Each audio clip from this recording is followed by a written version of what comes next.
نحمدہ ونصلی علی رسولہ الکریم اما بعد فاعوذ باللہ من الشیطان الرجیم بسم اللہ الرحمن الرحیم قال اللہ تعالی فانکحوا ما طاب لکم من النساء مثنى وثلاث ورباع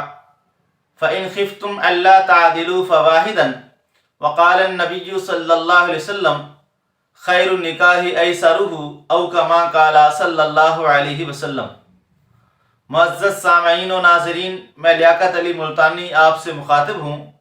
اور میں نے اللہ کے کلام میں سے آیت کا وہ حصہ آپ کے سامنے تلاوت کیا ہے جس میں اللہ جل شانہ نے نکاح کرنے کی ترغیب ارشاد فرمائی ہے، اور اللہ تعالیٰ نے یہ بات ارشاد فرمائی ہے فَانْكِحُوا مَا طَابَ لَكُم مِّنَ النِّسَاءِ مَثْنَىٰ وَثُلَاثَ وَرُبَاعَ فَإِنْ خِفْتُمْ أَلَّا تَعْدِلُوا فَوَاحِدًا، کہ اللہ تعالیٰ یہ ارشاد فرما رہے ہیں کہ تم 2 نکاح کرو یا 3 نکاح کرو یا 4 نکاح کرو، اور اگر تمہیں اس بات کا خوف ہو کہ انصاف نہیں کر سکو گے تو بس ایک ہی نکاح کر لو، یعنی 1 نکاح کر لو، 2 نکاح کر لو، 3 نکاح کر لو، 4 نکاح کر لو، یعنی نکاح کرو، زنا نہ کرو۔ اور پھر اللہ جل شانہ نے قرآن پاک میں یہ ارشاد فرمایا کہ تم اپنے بے نکاح مردوں اور بے نکاحی عورتوں کا نکاح کر دو، ان یکونوا فقراء یغنہم اللہ من فضلہ واللہ واسع علیم، کہ اگر وہ غریب ہوئے تو اللہ جل شانہ اس نکاح کی برکت سے، اپنے فضل سے اللہ جل شانہ ان کو مالدار کر دیں گے۔ اور آپ صلی اللہ علیہ وسلم نے سیدنا حضرت علی رضی اللہ تعالیٰ عنہ سے فرمایا کہ علی ثلاثۃ لا تؤخرھا، کہ علی 3 چیزوں میں تاخیر نہ کرنا، الصلاۃ اذا اتت، کہ نماز جب اس کا وقت ہو جائے تو اس میں تاخیر نہ کرنا، والجنازۃ اذا حضرت، اور جنازہ جب حاضر ہو جائے تو اس میں تاخیر نہ کرنا۔ پھر آپ نے فرمایا والایم اذا وجدت لها کفوا، کہ جب بے نکاحی عورت جب اس کے برابر کا رشتہ مل جائے تو علی اس میں تاخیر نہ کرنا، یعنی نکاح میں جلدی کرنا۔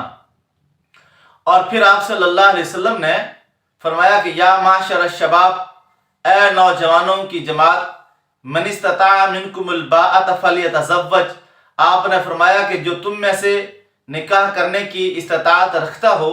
یعنی جس کے پاس یہ وسائل ہوں کہ جس سے وہ نکاح کر سکتا ہے تو اس کو چاہیے کہ وہ نکاح کر لے۔ کہ آپ صلی اللہ علیہ وسلم نے فرمایا کہ نکاح کرنے کے 2 فائدے ہیں، فَإِنَّهُ أَغَضُّ لِلْبَصَرِ،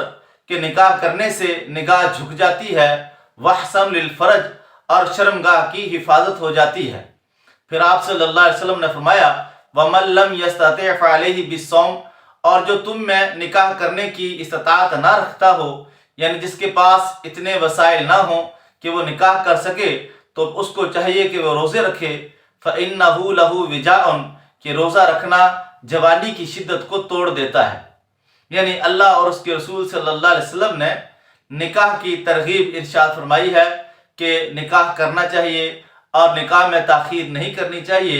اور اللہ جل شانہ کے یہاں جو سب سے پسندیدہ نکاح ہے، خیر النکاح ایسرہ، آپ صلی اللہ علیہ وسلم نے فرمایا کہ اللہ کے ہاں سب سے زیادہ پسندیدہ نکاح وہ ہے جس میں سب سے زیادہ آسانی ہو، جس میں تکلفات نہ ہوں، جس میں زیادہ خرچہ نہ ہو۔ یہ نکاح اللہ جل شانہ کو سب سے زیادہ محبوب اور پسند ہے۔ اور پھر رسول پاک صلی اللہ علیہ وسلم نے فرمایا کہ جو آدمی نکاح کر لیتا ہے تو آپ صلی اللہ علیہ وسلم نے فرمایا کہ من تزوج فقد استکمل نصف الدین فلیتق اللہ فی النصف الباقی،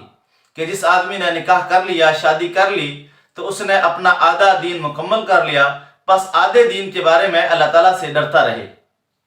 اور پھر رسول پاک صلی اللہ علیہ وسلم نے فرمایا کہ اس نکاح کرنے میں کس چیز کا لحاظ رکھا جائے،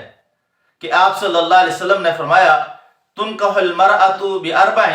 کہ کسی عورت سے جو نکاح کیا جاتا ہے تو عام طور پر 4 وجوہات کی بنیاد پر نکاح کیا جاتا ہے۔ ولمالھا، کہ یا تو نکاح مال کی بنیاد پر کیا جاتا ہے، ولحسبھا، یا خاندان کی بنیاد پر نکاح کیا جاتا ہے، ولجمالھا، آپ نے فرمایا یا تو خوبصورتی کی بنیاد پر نکاح کیا جاتا ہے،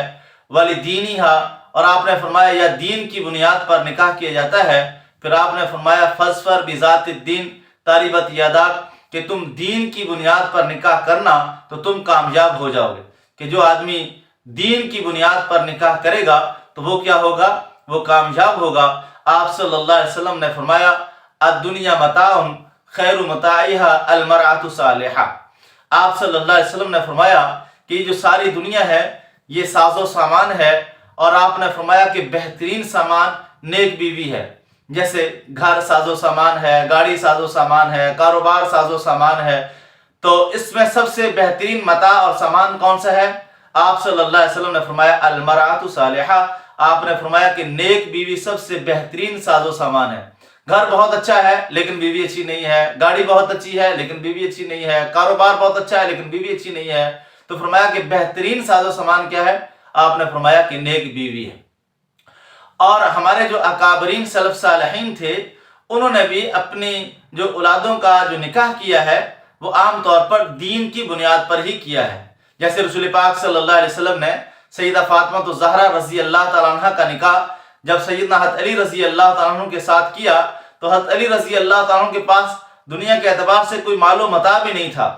اور اسی طرح حضرت عمر بن خطاب رضی اللہ تعالیٰ عنہ نے اپنے بیٹے عاصم کا جو نکاح کیا تو وہ بھی ایک غریب گھرانے کی لڑکی کے ساتھ اپنے بیٹے کا نکاح کیا۔ اور ہمارے اکابرین میں سعید بن مسیب رحمۃ اللہ علیہ جو تابعی ہیں، ان کے جو والد مسیب رحمۃ اللہ علیہ رضی اللہ تعالیٰ عنہ یہ صحابی ہیں، اور ان کے دادا جو حسن ہے رضی اللہ تعالیٰ عنہ وہ بھی صحابی ہیں، یعنی باپ صحابی اور دادا بھی صحابی۔ تو سعید بن مسیب رحمۃ اللہ علیہ نے اپنی جو بیٹی ہے ان کا نکاح اپنے ایک شاگرد کے ساتھ کیا، حالانکہ ملک بن مروان نے اپنے بیٹے ولید کے لیے فاطمہ کا رشتہ مانگا تھا، لیکن سعید بن مسیب رحمۃ اللہ علیہ نے اپنی بیٹی فاطمہ کا نکاح ولید کے ساتھ نہیں کیا، بلکہ اپنے جو شاگرد عبداللہ تھا اس کے ساتھ جو ہے اپنی بیٹی فاطمہ کا نکاح کیا۔ اور اسی طرح عبداللہ بن مبارک رحمۃ اللہ علیہ کے بارے میں آتا ہے کہ جو ان کے والد مبارک رحمۃ اللہ علیہ تھے یہ ایک باغ کے اندر کام کیا کرتے تھے، باغ کی رکھوالی کرتے تھے، پانی وغیرہ لگاتے تھے، تو باغ کا مالک کبھی کبھار چکر لگاتا تھا۔ تو ایک مرتبہ جو باغ کا مالک آیا تو اس نے مبارک رحمۃ اللہ علیہ سے کہا کہ ایک انار توڑ کر لے کر آؤ لیکن وہ میٹھا ہونا چاہیے۔ تو مبارک رحمۃ اللہ علیہ گئے اور جا کر ایک انار توڑ کر لائے تو وہ کڑوا تھا، پھر دوسرے درخت سے انار لے کر آئے وہ بھی کڑوا تھا، پھر تیسرے سے لے کر آئے تو وہ بھی کڑوا تھا۔ تو مالک ناراض ہو گیا، تو کہنے لگا کہ آپ کتنے عرصے سے یہاں کام کر رہے ہو؟ تو مبارک رحمۃ اللہ علیہ نے فرمایا کہ تقریباً 8 سال ہونے والے ہیں تو میں اس باغ کے اندر کام کر رہا ہوں۔ تو اس مالک نے کہا کہ کیا آپ کو ابھی تک یہ نہیں پتا چلا کہ کس درخت کا پھل میٹھا ہے اور کس کا کڑوا ہے؟ تو مبارک رحمۃ اللہ علیہ فرمانے لگے کہ اس کا اندازہ تو چکھنے کے ساتھ ہوتا ہے، میں نے 8 سالوں میں کبھی ایک دانہ بھی نہیں چکھا۔ تو جو باغ کا مالک تھا وہ اتنا متاثر ہوا آپ کی دینداری سے، امانت داری سے، تو انہوں نے اپنی بیٹی کا نکاح مبارک رحمۃ اللہ علیہ سے کیا۔ جب مبارک رحمۃ اللہ علیہ سے اپنی بیٹی کا نکاح کیا تو ان سے عبداللہ رحمۃ اللہ علیہ پیدا ہوئے، یعنی عبداللہ بن مبارک جن کو امیر المومنین فی الحدیث کہا جاتا ہے۔ یعنی اللہ تعالیٰ نے پھر ایسے لوگوں سے اور ایسے خاندانوں سے اللہ تعالیٰ نے دین کا کام بھی لیا،